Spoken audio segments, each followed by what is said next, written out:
Spiritual relationship বন্ধু, এটা একটা পার্টনারশিপটা, ইউনিয়নটা একটা, এটা বললাম না, এটা একটা গড গিফটেড আপনাদের রিলেশনটা, ঈশ্বর প্রদত্ত একটা সম্পর্ক, ঈশ্বর আপনাদের মিলিয়েছে।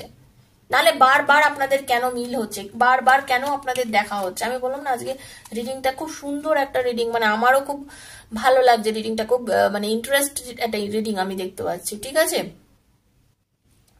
মাঝে মাঝে আপনাদের দুজনের মধ্যে রিলেশনটা ভেঙে যায়, আপনার পার্টনার একেবারে ভেঙে চুরে খানখান হয়ে যায়, আপনার সাথে খুব দুর্ব্যবহার করে, এত বাজে বিহেভ করে, মানে আপনি বুঝতে পারেন না যে কেন করছে ও আমার সাথে এরকম, আপনি নিজে কোনোভাবেই কোনো উত্তর খুঁজে পান না। অনেক প্রশ্ন করেছেন যে এইরকম বাজে আচরণ কেন করো, হঠাৎ করে একদম মানে এত নেগেটিভ আচরণ, এত বাজে ব্যবহার, এত কিছু কেন করো, এত কিছু করার আমি তো ভেঙে যাই। কিন্তু সে নিজেও ভেঙে যায়, বাধ্য হয় আপনার সাথে খারাপ ব্যবহার করতে, কোনো কারণে সে বাধ্য হয় আপনার সাথে খারাপ ব্যবহার করতে, সে হয়তো নিজেও চায় না। শুনে রেখে দিন, আপনার পার্টনার হয়তো নিজেও চায় না